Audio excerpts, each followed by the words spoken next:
എന്താ അമ്മാവ ഇത്? കൊച്ചു പിള്ളേരെ കൂട്ടി ഇവിടെ വന്നിരിക്കുന്നത്? നീ എന്തിനോട്ട് വന്നു? വെറുതെ വയ്യാതെ.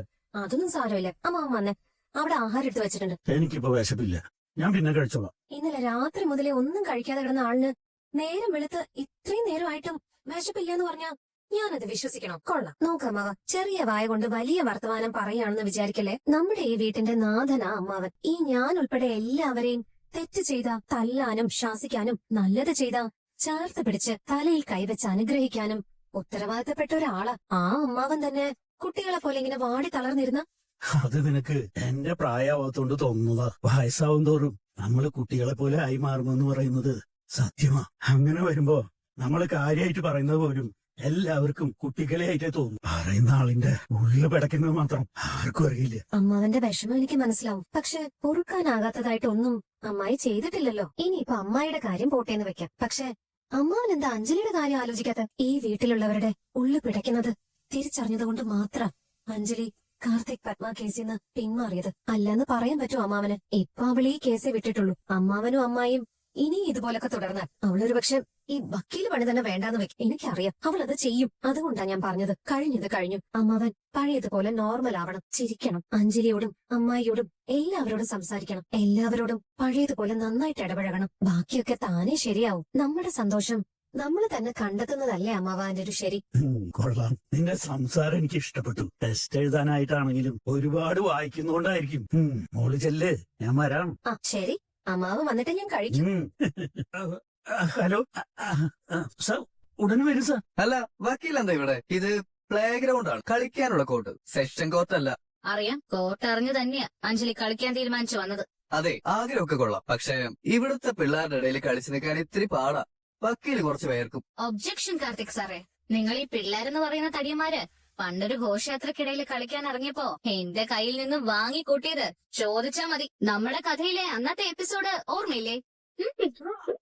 അതൊക്കെ അന്ന്. ഇതിപ്പോ ഗ്രൗണ്ട് വേറെയാ. ഇവിടെ ഇപ്പൊ ഞാനും ഉണ്ട് കളിക്കാൻ. ഇവിടെ നീ തോക്കുമെന്ന് ഉറപ്പാ. പിന്നെ നീ വന്ന കാര്യം പറഞ്ഞിട്ട് പോവാൻ നോക്ക്. പറയാം, നീ ഇന്നലെ രാജാജി നഗറിലെത്തി ഒരു നാണം കെട്ട കളി കളിച്ചോന്ന് കേട്ടു. അതും ഈ അഡ്വക്കേറ്റ് അഞ്ജലിയുടെ വീട്ടുമുറ്റത്ത്.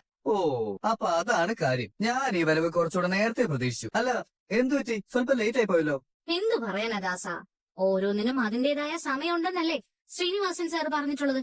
പഞ്ച് ഡയലോഗൊക്കെ കൊള്ളാം, അതങ്ങ് സിനിമയില്. ഇപ്പോ ആ ബോളിങ് തന്ന അഞ്ജലി വക്കീല് ചെല്ല്, ഞങ്ങൾ ഈ കളി അങ്ങ് ഫിനിഷ് ചെയ്യട്ടെ. കളി തുടങ്ങി വെച്ചത് നീയല്ലേ, അപ്പൊ പിന്നെ ഫിനിഷ് ചെയ്യുന്നത് ഞാൻ. എന്നാ പിടിച്ചോ.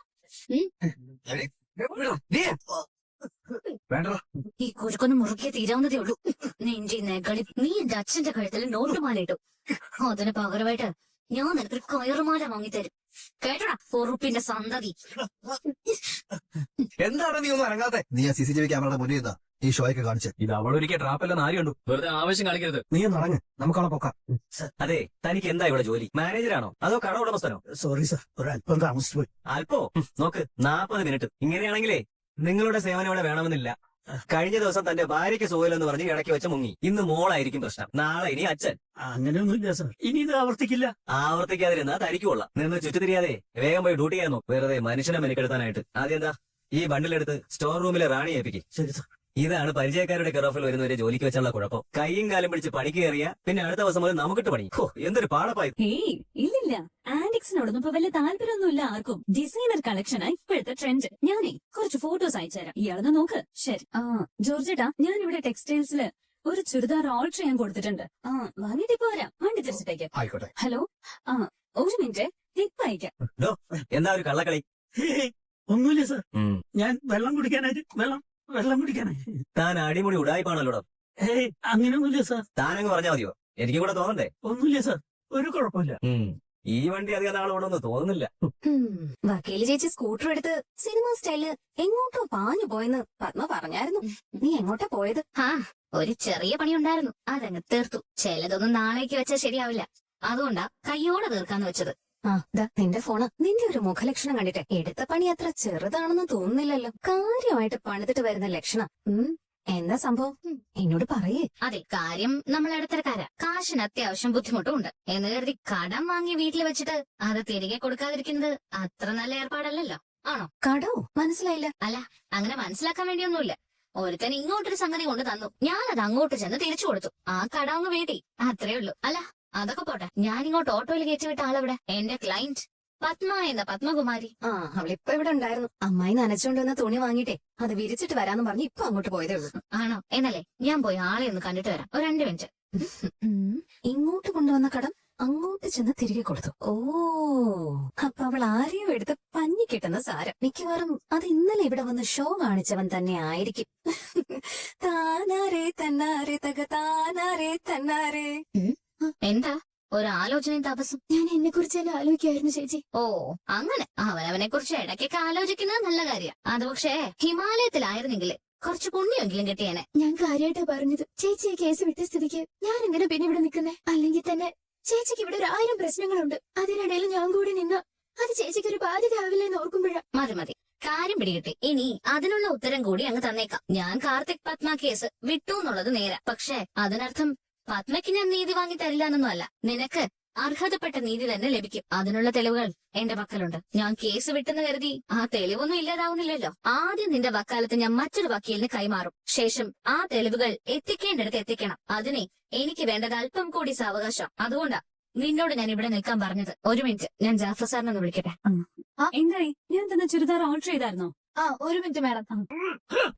ഇത് ശിവരാമകൃഷ്ണനല്ലേ? ഇയാളെന്താ ഈ വേഷത്തില്? എന്തോ കള്ളത്തരം നടക്കുന്നുണ്ടല്ലോ. Hello hello Anupama madam. Madam Rashmi, എത്ര നാളായി കണ്ടിട്ട്. നീ എന്താ ഇവിടെ? ഓ ജസ്റ്റ് ഒരു ചുറ്റി കറങ്ങാൻ. അപ്പൊ തോന്നി ജിമ്മിലിടാനായിട്ട് ഒരു പെയർ ടാങ്ക് ടോപ്പും ടീഷർട്ടും വാങ്ങിക്കാമെന്ന്. പിന്നെ യോഗ പാൻസും വേണം. സോ നീയോ? ഒരു ചുരിദാർ ഓൾട്ടറിങ് കൊടുത്തിരുന്നു.